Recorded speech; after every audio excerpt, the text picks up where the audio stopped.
have from the Central Coast, Lord Sanctus, bro. How you doing? Yes, fantastic. How you doing, man? I'm doing good. So you had like a bit of a drive down here today, right? A little bit. It's not bad though. It's beautiful, so it's cool. Yeah. It's a good drive. So where were you coming from exactly? Today, Napomo. Okay, from Napomo. Is that where you stay at, like kind of permanently right now? Yeah. Okay, got you. Yeah.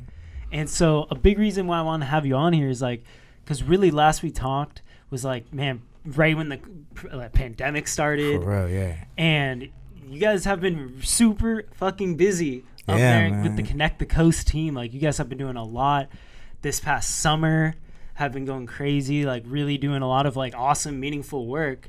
Thank you.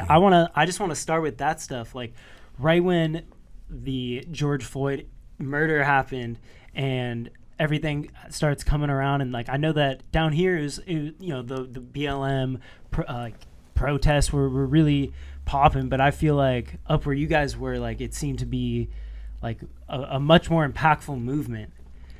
Now, why did you decide to have like such a big voice in that? Like, a lot of what I was seeing was from the Connect the Coast and from you specifically. You guys were out there like performing every fucking day, it seemed like. And so why was it important for you to use your platform to voice what you wanted about this situation? Besides just being a black male on the coast, like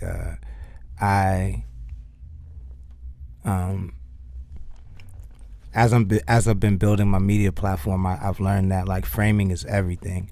And so I wanted to be the one to frame the narrative I didn't want white people speaking for us, you know what I'm saying, basically, so, and I've seen that happen back home so much where like they only accept the story if it's coming from a certain kind of black person, you know what I'm saying, and so I knew that I was gaining attention and that it would be kind of stupid to not just show it as raw as I could show it, you know what I'm saying. Like, I was on the freeway that day that it happened. There's footage on Connect the Coast from there, and from that day we've been saying like, it's not what the cops are saying, but like it took someone else releasing the drone footage to for them to start listening, you know what I'm saying. So framing is everything, so at least there's a historical record of what actually happened there, you know what I'm saying, from not just a black person's perspective, but from a protester's perspective, an activist perspective. And just I'm just curious if you've had like any like random ass people on Instagram or anything like reach out like upset, like, oh, this is a music thing, like, because that's happened to Underground. Oh really? Yeah, like nah I mean, people know I got time, so if you want to talk shit to me, I got time for you all day. So, and a lot of people don't want to get flamed like that, so I saw one thing that was really sick was like you performing at this gazebo. Yeah. And so what did you perform there? Was it like a song that you already had? Was it something you wrote in the midst of all this? I actually have a song called Take a Knee that I did back when Kaepernick first took a knee, and the speaker stopped working. That's what happened. Oh, at the actual performance? Yeah, it just stopped working. The audio stopped working, so I just was rapping out loud, and someone caught the footage, and it just looked way more epic than it actually was. That's just what it was. It was dope though. I think it was really sick. Like, thank you. I think that you guys like had a really impactful summer, and like just created content that like just me, I'm obviously just a white dude. I'm at home in Newbury Park, and but you're an ally though. I see what you post and stuff. I think that's dope. Like, it's crazy to see that, like, coming from when we first met, like what? Probably, I feel like we almost first met a year ago. Yeah, probably like I feel like January 2020. Yeah, like maybe March 2020 at that second. And like so many people from where I'm from pay attention to Underground. You know what I'm saying? I mean, like, they're here. You know what I'm saying? And like, and I know so many people from Ventura pay attention to Connect the Coast. It's really dope to see like that synergy there. It's really dope to me. Mm-hmm. I fuck with that. Yeah, I just like, for real, like I just think that what you guys have done this past summer is really sick, and like, not to even mention the dope ass music that Connect the Coast has had in the past like 6, 7, 8 months. You guys have had a lot of dope shit, and like these artists, like right when I started, I don't know exactly, maybe when I first heard of Connect the Coast, it might have been like remember when you came down for those Yeah. auditions that we had, and unfortunately you were busy the day of the show. Yeah. But then it ended up getting canceled, the show, right? 'Cause of Yeah, COVID. exactly. But I think that's when I was first introduced, like when you threw out that money and is that Connect the Coast dollar. Yeah, I still got those. That's dope. I think that's like the most classic business card. Like it's so dope. Thank you. But I think that's when I first found out, and like as I was like exploring this, like I never really had branched out of like Ventura County. Like I always thought the 805 was literally just Ventura County until you told me. Most people think that. Yeah. Yeah, you're the one that told me that. It was like, no, dude, this shit goes up to San Luis Obispo. Yeah, and beyond. Yeah.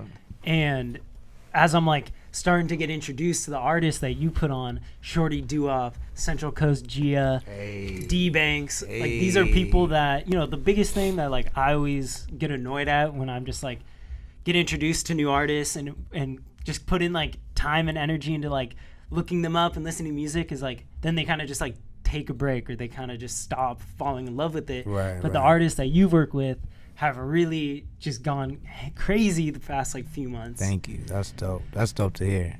Thank you. Hell yes. So how did you end up like getting linked up with Shorty and D-Banks and Gia? I really like was looking on the coast for people I wanted to fuck with, like musically, and I know Shorty's cousin. He used to be my roommate, and so I shot Shorty's very first music video way back in the day. And so when I started a label, I was like, I already know I'm fucking with Shorty Doo-Wop, you know what I'm saying? And then Banks I met through Straight Lace No Chase. We were just chilling. What is that? Straight Lace No Chase is like a kind of big podcast where we come from, and Banks is I want to say like cousins or uncle. They're related, and I was just chilling with him one day, Big Mike, and Banks came through and showed me his video, and I was like, oh, okay, like whenever you're ready, let me know. And he wasn't fucking with me like that, and then he saw Connect the Coast grow, and like a year later maybe he hit me and was like, okay, let's give it a shot. And then we did Pop It like 2 weeks later, and it was moving after that. And then Gia just rolled up on me at an after party after the club one night, and she was like, yo, I want to rap. And she spit me a verse, and I was like, okay, cool, let's go. And it was on ever since that. That was just it. That's dope. So what other artists, like how many artists do you consider as the creator, founder of Connect the Coast to be in Connect the Coast? So the artists that are like signed to Connect the Coast are myself, Shorty Doo-Wop, Calvin Stokes, DJ Brother C. That's the same person. D-Banks, Central Coast Gia, Jay Riley, Mr. Butter is a DJ as well. Okay, and like what's the range in terms of like location that these people are in? Is it all kind of in that DePomo, San Luis Obispo? No. It's like a 50-mile radius. So from Santa Maria, which is the closest to here, down up to Paso Robles, which is the furthest away from here. Okay, so, yeah. Is that still 805? Mm-hmm. Yeah. Damn. Yeah. So as like the runner of this, what are some goals that you have for 2021? Like where do you want Connect the Coast to be by the end of this year, by this time next year? I expect to have a regional hit, so that means like a song that everybody knows, hopefully multiple songs that everybody knows from Simi Valley to Paso Robles. You know what I'm saying? Like if we can get a song that's popping in that area, then it's kind of a lot of money, you know what I'm saying? And that's just something that we can really work with and kind of break the market wide open. So regional hits is the goal for sure. That's it. And so how did you end up like doing this in the 805? Were you born and raised out here? I was raised in the 805, yeah. My mom's from Santa Barbara. I grew up in San Luis Obispo and just all over the 805. I grew up all over the 805. And yeah, I mean, I just never really seen anyone repping it the way that it's being repped now. And so I just wanted to kind of play my part in that. And that's how I found out there was other people doing it too. And I thought that was super dope. So. Mm-hmm. And so you're born and raised in the 805. Have you ever like moved anywhere else? Did you ever? Yeah, I lived in, so I've lived back in the 805 for like 4 years, 3 and a half years. Before that, I lived in LA for 18 years. Oh, really? Yeah, so I was in LA like moving. I had 3 record deals. Fuck it, I got songs with Method Man and Mobb Deep, and did music for Transformers and Despicable Me Too, and all kinds of shit. I still do a lot of music for TV shows and film and shit like that. And but I lived in Miami for a little bit, lived in San Francisco. I lived all over the place. But you came back to the 805. Yeah, for sure. What did you see as different about the 805 music scene from LA and Miami? I mean, obviously like how big it is and how much, I guess, how big the market is different. But have you noticed anything different between like Miami artists and 805 artists? It's hard to say yet. I mean, there's not a scene, you know what I'm saying? So we're building the scene. So, and that in itself is so unique and special. Like, I've been everywhere, and like once the scene is built, the magic is kind of gone, you know what I'm saying? Like, if you weren't involved in building the scene. So the fact that everybody in this room right now, everybody that you guys interview, everybody that we put on, like, that's history, you know what I'm saying? Like, they're gonna look back and be like, oh, it started with these platforms, it started with these artists. So I mean, the fact that we can build the scene is the craziest thing. It's insane. And is that, like, you think something that like attracts you to doing this every day, or attracts you to coming back and putting your skill set and your knowledge of the game into the 805? Yeah, absolutely. Yeah, because I mean, I did it with no guidance, you know what I'm saying? And it wasn't easy at all. And there's just so many things I wish I could have did differently, that like if I can prevent other people from doing those things, then I'm gonna do that for sure, you know. So do you have any like specifics, like what as you're working with some of these younger people, like you help put out Fire Emoji's tape, right? Fire Emoji's early 20s. You're somebody that has been in their shoes before. Mm-hmm. What advice do you have for these people? It's patience, you know what I'm saying, and like just being receptive. The dopest thing about working with Fire Emoji was that like I work with people that are self-starters, so they don't need anybody else. Like, he doesn't need my help at all. I just thought, like, yo, like what I did with people that aren't signed to Connect the Coast, I'm fans of theirs. So it's like, let me make an album with you with beats that I want to hear you on, basically, you know what I'm saying? And like, let me maybe help with the mix and let me help with that. As much as you're willing to let me do. And he was really down to be like, okay, maybe I'm not comfortable having you mix my record, but come to my house and like give me game on what you think we should do. And like, you know, I told him this little tweak, that little tweak, you know what I'm saying? And like, and I think those little things just make all the difference, being willing to learn and being willing to know that maybe you don't know everything, you know what I'm saying? And like, and I'm like that too, like with all my artists. Like, they tell me, I don't like that mix, I don't like that tweak, and I'll listen to them and be like, okay, we'll try it your way, but if it's whack, I'm gonna tell you it's whack. You know what I'm saying? But like, I think that that's my biggest advice, is understand that you know you maybe don't know everything just yet. Do you think that that's like the kind of the mentality that you had when you were in your early 20s? Like, I know everything, I can do this on myself? No. I was begging people to help me, you know what I'm saying? But just, I only know how to do things myself because I had to learn how to do them myself. It wasn't cool to be like Russ. It wasn't cool to be like, I make all my beats and I mix everything and I master everything. Like, I just learned that because no one else would do it for me. Like, and so now people hang their hat on that shit, and you know, not everybody's like Fire Emoji. Not everybody's good at that shit. You know what I'm saying? Yeah. And they just want to say that they mixed and mastered their own shit. And it's like, bro, I know it sounds like you did. You need to go pay somebody to do that shit. Like, that's just what I think that that's what it comes down to. Like, people on the coast that I'm seeing, a lot of people want they want the E for effort. You know what I'm saying? And it's like, we're way, way, way past that shit, bro. Like, I remember we were having a conversation on the phone when we were doing that project, and you said, or one of you or Popsky said, there's certain people out here that might not rap ever again if we don't get this just right. And I feel like I said, I don't care. You know what I'm saying? They're not built for this if they don't want to do that. You know what I'm saying? And like, that's just really my approach. Like, that's the toughest love I can give you, is if it hurts your feelings to hear the truth, if it hurts your feelings to not be agreed with, you may not be built for this game. That's just really what it comes down to. Mm-hmm. And is that like when you're looking for people to sign, when you're looking for artists to work with, that's like a big thing you look for, is like the mentality and the passion for actually doing it and growing and getting through these hurdles? I think I'm one of the few that, like, I look for talent. That's first and foremost. Like, I think that I can work past everything else if the talent is there. I don't really I don't really care about anything other than, do I respect your talent? Do I like your talent? That's it, really. And we'll work past everything else.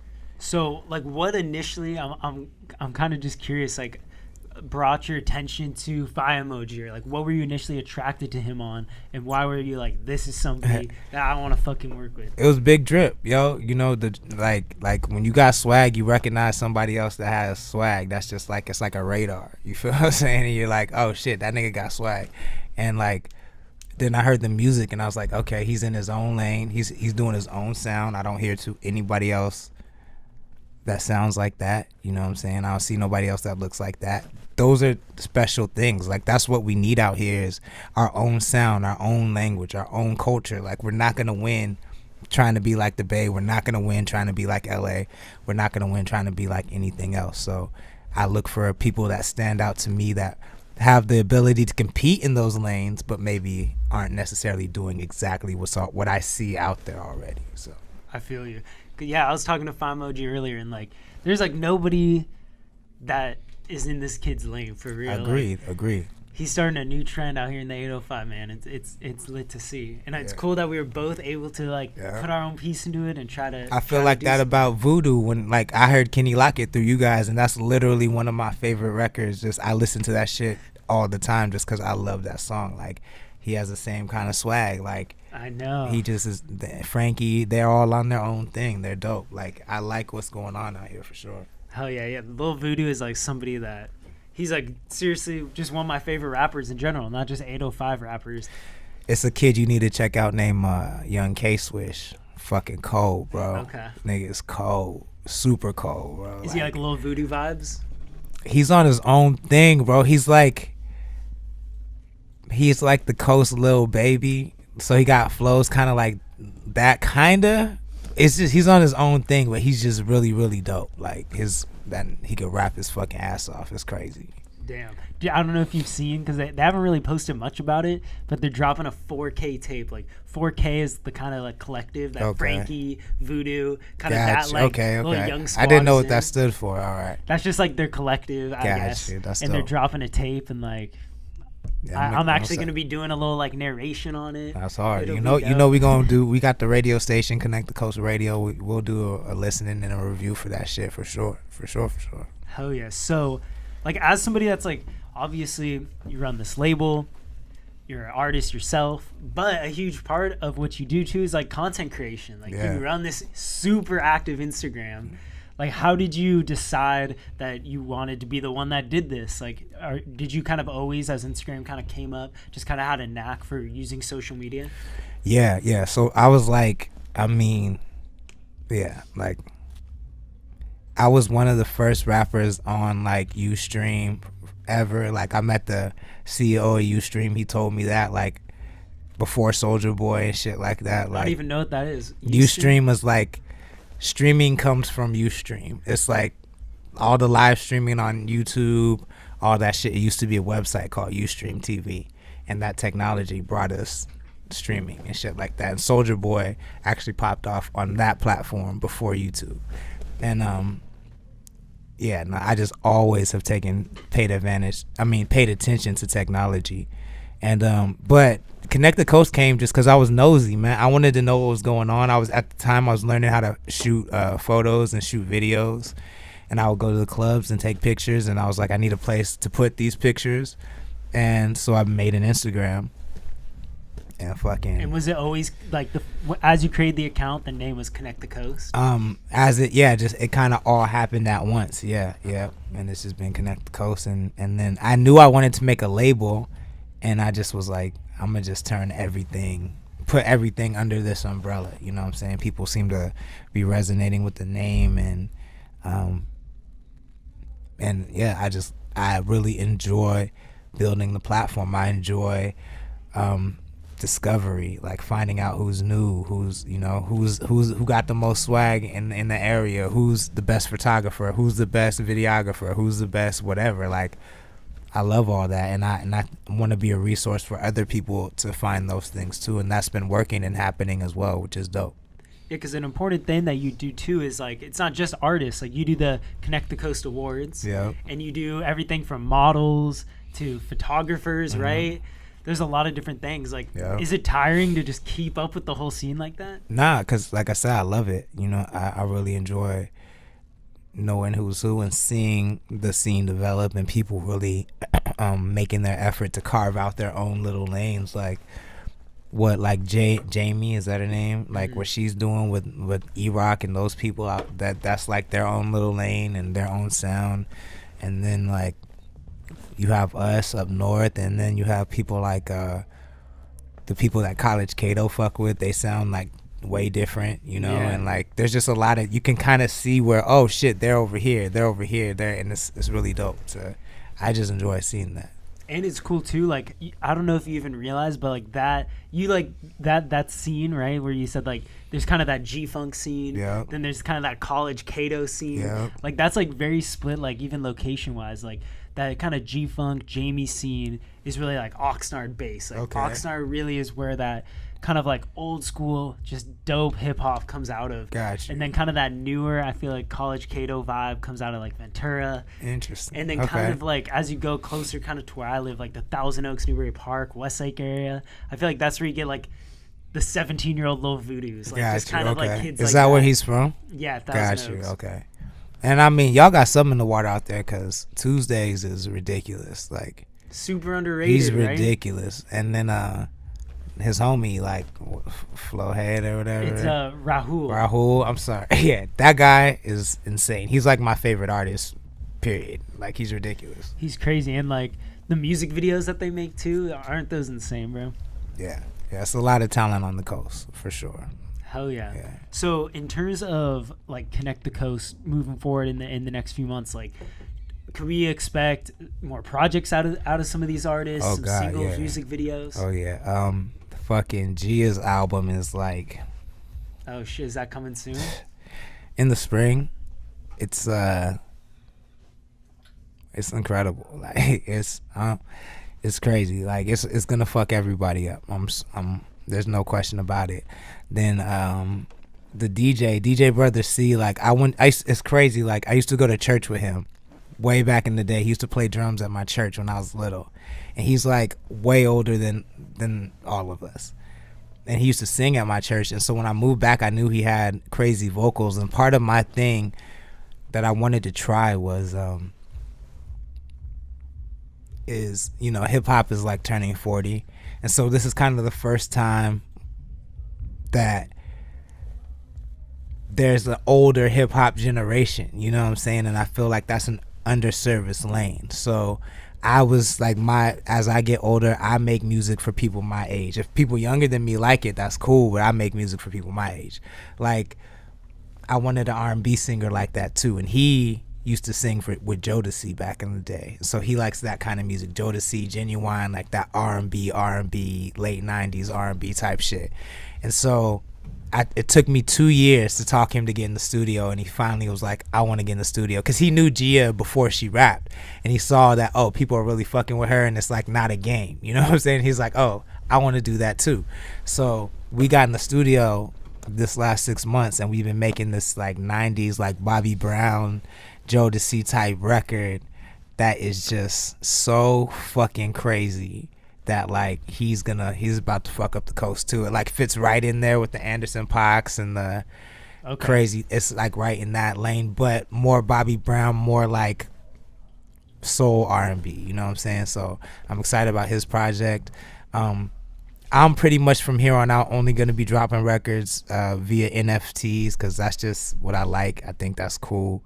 And to me that way, only people that want it get it.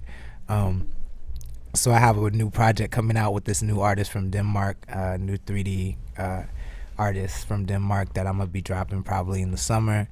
Banks has new music that's going crazy. Jay Riley has a lot of crazy new music. Shorty has 3 albums he's working on. He has a song with Madlib. That's crazy. So it's a lot of shit going on with Connect the Coast for sure. That's dope. Yeah. Wait, so how did you get linked up with this person in Denmark? Is that through like Instagram?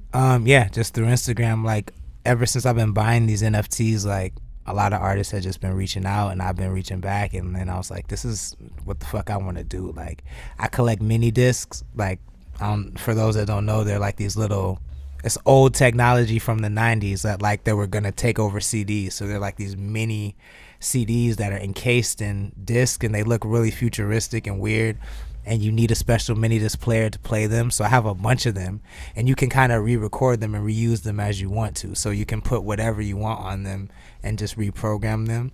So when I release my NFTs and release exclusive music, whoever buys the art with these artists will get the mini disc, and the artist will paint on the mini disc as well, and there'll be a message on there from the artist and myself, and it'll be a one of one. You know, you'll be the person that owns that record, you'll be the person that owns that content, and you could trade it on the market like Ethereum or Bitcoin or anything else. So it's Can you explain to me like a little bit more about NFTs? Because like I honestly don't know much about it. Like what exactly is that? Yeah, so it stands for non-fungible token, and fungible just means whether it can be copied or not. So like something fungible is like a dollar. The dollar can be replicated, and a dollar is like that's just what it is. It's non-fungible means it can't be replicated. So like it's a one of one, like a Mona Lisa or a Van Gogh painting, or those they just can't be replicated. And the token part in NFT, the T in token, that means that when you buy something, like there's these markets like Rareable.com, SuperRare.com, Nifty Gateway, and when you go there, you can buy this art. And when you buy the art, you get a token, and that token is a token of authentication. So you know it was made by that artist, and you can see the history of who had that art. So if you bought it maybe from a collector, or if you bought it from the artist directly, you can see the transaction history of that. And some NFTs like are really dope 3D kind of statues, and if you buy them, they actually ship you the statue and shit like that. So anything can be an NFT. The dope part about it is the T, the token, that you can authenticate what you're buying.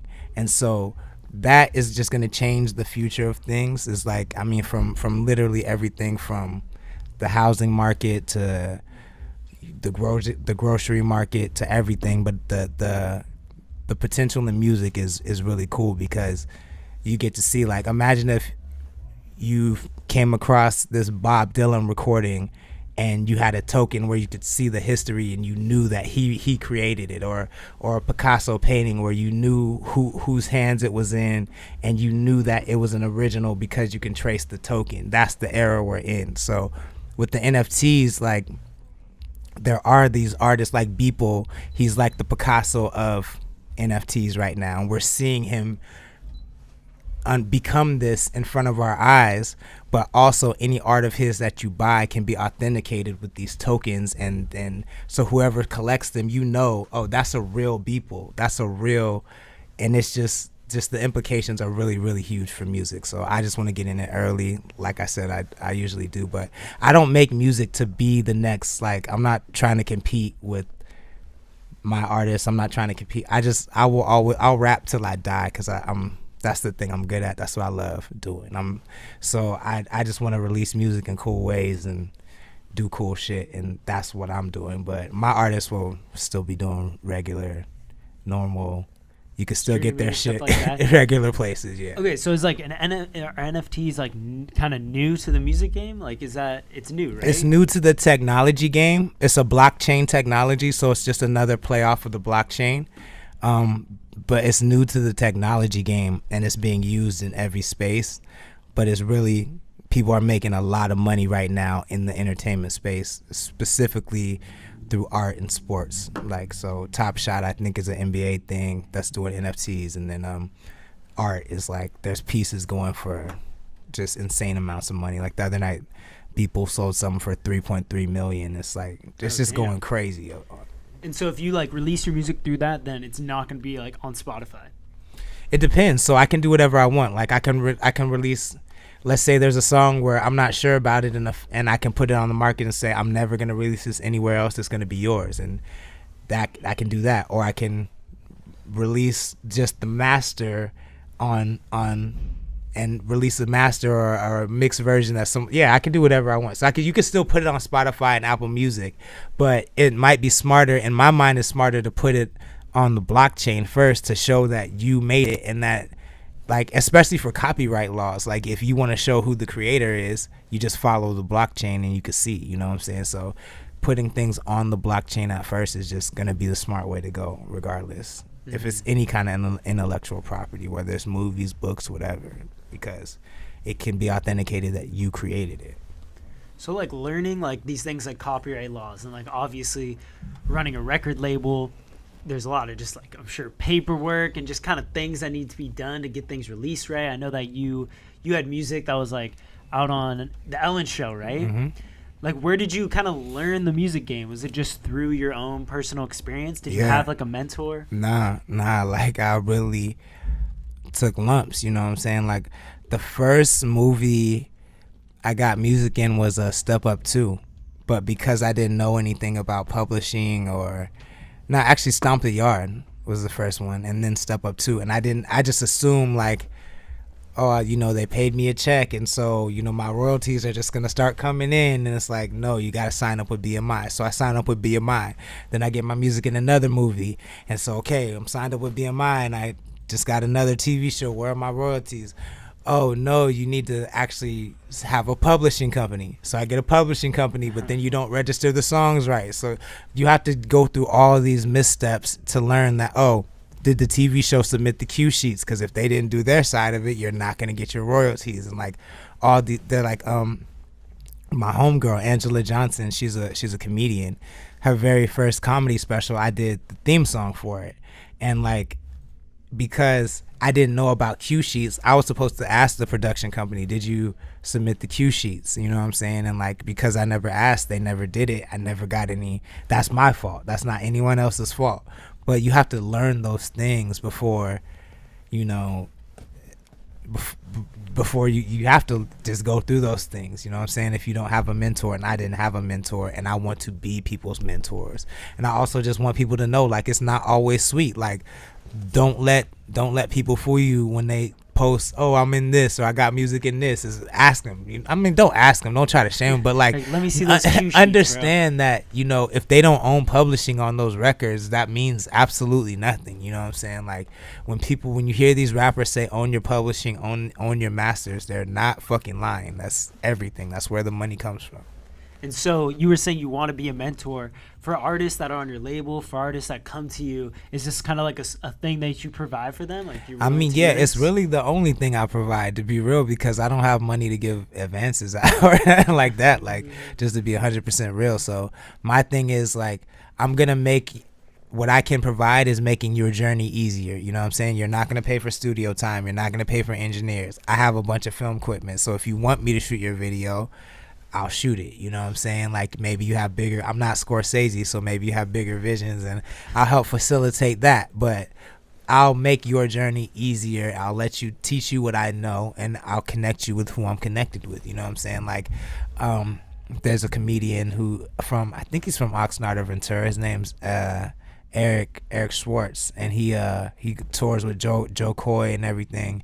He fucks with Connect the Coast, and like he has a song called 805 that went viral, and he wanted to do a remix for the song and like put it out, and he wanted to use real 805 rappers, you know what I'm saying? And so he came to Connect the Coast, you know what I'm saying? Who you think I'm gonna go to first? My artist.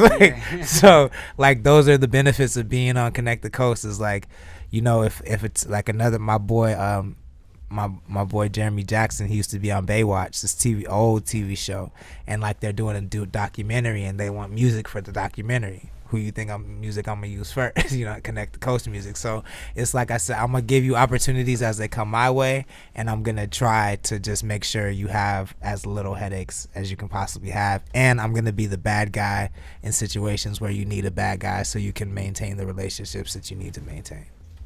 That's dope. So like, where do you hope to be personally in like 5 years? Do you want to still be living up in northern 805, still in the same scene? Do you want to grow from there? Do you have like I hope goals of to living be somewhere else? back. So I'm gonna go back into LA. Like I said, I lived in LA for 18 years versus 4. My life is in LA. It's, Okay. you know what I'm saying? So I'm gonna be in LA, and I have to be in LA to grow, connect the coast, I think. You know what I'm saying? But within 5 years, I'd hope to be back on the coast and just reaping the benefits of something I built. And I want to be throwing festivals and South by Southwest type things in the 805.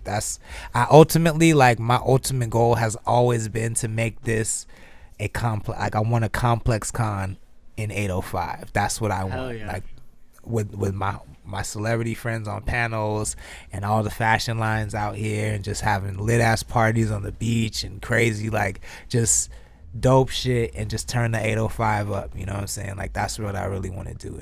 And hopefully, as we build the audience, we can get people to trust us enough so we can do those things.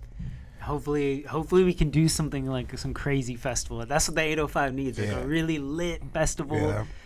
And hopefully once this COVID shit is like slowly coming to an end, we might be able to just finesse it and get it done. I also want to say a big part of that is going to be like our two areas really fucking with each other. It's the only way I feel it's going to happen, because y'all have your guys' audience down here understands how to support you guys in a way that our audiences up there don't really get. And I feel like our artists down here understand how to support each other in a way that maybe not all the artists up here get. You feel what I'm saying? Like, you feel like that? I see like there's pockets of artists down here that support each other, but otherwise I feel like it's like, I know Dio and Bell run together, and it doesn't seem like there's beefs, but it does seem like it's not like up there, like all the artists that fuck with each other kind of fuck with each other. You know what I'm saying? Like Trey and Fire rode here together. Yeah, you know what I'm saying? Like, and like Bobby Benfresh, like, we don't even have the same people, but I know Bobby Benfresh. You know what I'm saying? Like, and I don't know homie right here, but I seen him perform. I know he's not. We see each other in the streets all the time. Like, and we really fuck with each other in a way. I just think that a lot of artists up there don't understand what the artists down here do understand, is that you're a product. You know what I'm saying? So you guys are really good at marketing yourselves as products down here and saying like, this is my message, this is what I'm about. You know what I'm saying? Come fuck with me. You know what I'm saying? And like, whereas I feel like a lot of artists up there are still thinking that the most talented person is gonna win. And I wish it was that way, but it's just not that way no more. You know what I'm saying? I feel like it's really, I feel that way too. Like, I think that the artists down here market themselves well. I think it's like there's a lot of young artists down here. Like, most of the people in underground, like this first issue, the oldest person was like Kato, who's like 24 at the time. Got you. There's a lot of young people. That makes sense. Okay. And like young people, obviously fresh out of high school. It's when you have a lot of people fucking with you, and it's like really cool to be a 20-year-old rapper. Right. And I feel like maybe like, do you feel like up there's maybe it's older people, I feel like that kind of like, I think that's heads. true. I think that is true. I mean, there's definitely like a generational miscommunication up there for sure, because there's still people who like will see, fuck auto-tune. They're still saying shit like that up there. Yeah. You know what I'm saying? Which is insane. Like, auto-tune ain't going nowhere. It's been here forever. And like, there's people, and it's even starting to splinter off. Like, the people who like Drake are like old heads kind of now. You know what I'm saying? Yeah. So it's starting to splinter off in another way, where it's like, oh, we like Roddy Ricch and these people, but we don't like these people. And so I just think that my main job as Connect the Coast for fans is to be a filter of the people who have the most potential to compete in the mainstream market. That's what I think I'm trying to do. It's like, I'm not the platform that's gonna give everybody a shot, but I am gonna pick out those people in my mind who I could say, oh, if he was on MTV, he would fit right in. I don't know why I said MTV, but he was on a platform like that, he would fit in right, and he wouldn't be like, why did they play that? You know what I'm saying? Like, I'm trying to find the people that can compete. So Mm-hmm. And so you also brought up a point that Bobby brought up when we were doing it, so our interview stuff for the issue 2 magazine with Bobby in it, is he was saying the same thing. He was like, I feel like up where I'm from, like the community, he wasn't really like saying if it was a race thing or not, but he was just saying the community like does not fuck with hip hop. Don't fuck with rappers. Bro, Why do you think that is? Do you think it's definitely a race thing? No, it's for sure it's a race thing. It's racist as fuck up there, bro. That's just what it is. You can't call it anything else. But I know from being in the streets that there are so many more people, like allies that love hip hop and people that love hip hop, and just people. There's just so many more of us. We just don't control the levers of power. And up there, like, it was insane. Like, I can think back to school, and it's a deeper conversation, but we were really educated to not care about the levers of power. So that's why there's so many people. Like, Santa Maria is an all brown city, and all the people with power are white. You know what I'm saying? Like, that and they don't like brown people, and they make decisions about their lives, and it's fucking crazy. It's crazy. Like, and that's how it is everywhere up there. I mean, and it gets worse. Like, in the Pomo where I live, on the Chamber of Commerce, there's this like a Nazi sympathizer, and he won Person of the Year. Chamber of Commerce gave him Person of the Year. You feel what I'm saying? Like, was in the Pomo? And the Pomo is an all brown city, pretty much. You know what I'm saying? Like, there's a restaurant who like prided themselves. They marketed themselves after they marched against BLM. And they got more customers in the Pomo. You feel what I'm saying? It was like a small business? Yeah, it's a small restaurant. And, like, they got more customers after. And it's just shit like that. It's like, but there is way more of us than there is of them. And so I think that if we continue, I think that the greatest thing about this whole awakening on the coast is people seeing, like, oh shit, there's more people like me, and just seeing them become comfortable being themselves. You know what I'm saying? Like, and just I see more people not afraid to dress like they want to dress, and talk like they want to talk, and wear what they want, and and say what they want to say. And like, that is the thing that's gonna set us free, because we come from a place where they'll look people like me dead in my face and tell me stay in my place, and be mad when I say shut the fuck up. You know what I'm saying? Like the video you posted. Yeah. You know what I'm saying? Like, that was when I fucking are you talking about the racist dude? That dude that you like? Yeah. Out of his so van, that's like, when I worked at Verizon, and the Tascadero was like the most racist place up there. Yeah. And I ran the Verizon store up there. All I did was ask that dude to put on a mask. That's it. I said, put on a mask, please. And he just went off, just started going off. And I was like, he's about to drop the N-bomb. So I just had to pull out the phone and shut his business. We shut his business down. But guess what?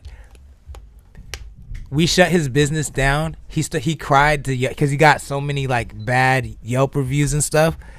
But then there was a whole other side of people that came out to support him and said that he should be able to say what he wants to say. So Yelp scrubbed his account, and he's back to 100% again. He has no bad reviews, and now he gets to move on like nothing ever happened. And he found a whole new customer base of racists that support his business solely because of what he did. It's literally that racist up there. Damn, so Tascadero is the place to be for a racist. Exactly. It was actually made like that city. They founded that city to be one of the last white strongholds in California. That's what it was founded for. Jesus, crazy. Well, hopefully you get better vibes from down here. I think it's better down here. Like, I think it's better up there. You know what I'm saying? I just can't shy away from the history that's up there. But I mean, like I said, that's not the community. Like, we have so many allies. Like, Jay Riley is signed to Connect the Coast. He's white. He's definitely an ally. He made a song called 1312 that's just about, you know what I'm saying, supporting black lives. And we have so many people like that all over the coast. Like, it's just that we have to highlight those people as well. You know what I'm saying? Like, I'm going to talk about the racism, you know what I'm saying? But we can't just talk about that. We have to also talk about the people that are helping to fight that and helping to change that. So, hell yeah. So before I let you go, I've always wanted to ask you this, and it's kind of total switch gears here. Yeah. But I'm just wondering, like, what's your influence for your style, bro? Like, where did you like? When did you start to dress? Like, you have a nice style. It's swaggy. It's like it's a confident style. Thank you. Every time I see you, you're in like just something dope. Like I feel like you were wearing a mask before COVID. Were you? Yeah. It's crazy. Like I was sourcing masks. The day I moved back to the coast, I was sourcing masks. I don't know why. I was just like, I want to make face masks. Like, and all of the fucking places I went to, Passport, all of them was like, nah, bro, we don't make masks. Like, why would we do that? You know what I'm saying? And so when the COVID hit, I hit them all. I was like, I told you, motherfuckers should have got masks. But it's 805 shit, bro. Everybody with Big Drip is from 805. Like Madlib got crazy swag. Fucking people from out here got a lot of swag, bro. Like it's a combination of that lazy beach style, stoner style, and fucking we love hip hop out here. You know what I'm saying? It's like my interpretation of hip hop, not having to wear no colors. I could wear what the fuck I want to wear, and you know, I take it. It's like this was like my first platform where I could express myself, was my fashion. I've always done that shit. I got suspended from school for being fly. Like that's been forever. Damn. Yeah, like I can't even imagine you in like a white t-shirt and sweatpants. Nah, that wasn't going. I was swagging forever. Like I was like Mini Mace back in the day. You know what I'm saying? Shiny suits and everything. Let's go. Well, dude, I appreciate you coming down here, driving out this way. Of course. And coming and doing this for Underground, bro. Of course. Can I say, please visit connectthecoast.co. Every Friday night at 9 p.m. we count down the top hip hop and R&B music videos from the 805. So that's people from Simi Valley all the way up to Paso Robles on Instagram Live. And then follow us. Click the link in our bio on Instagram and follow us on all the platforms, because we promote a lot of 805 artists, some of which we find on Underground Magazine. So if you want to know what's going on the coast, besides following Underground Magazine, following us is the best way to do that. And vice versa. I feel like I know a lot of artists from Connect the Coast as well. So facts. I appreciate you coming down. Of course. Underground Podcast, Andrew Mason, Lorde Sanctus. Thank you for listening. Cheers.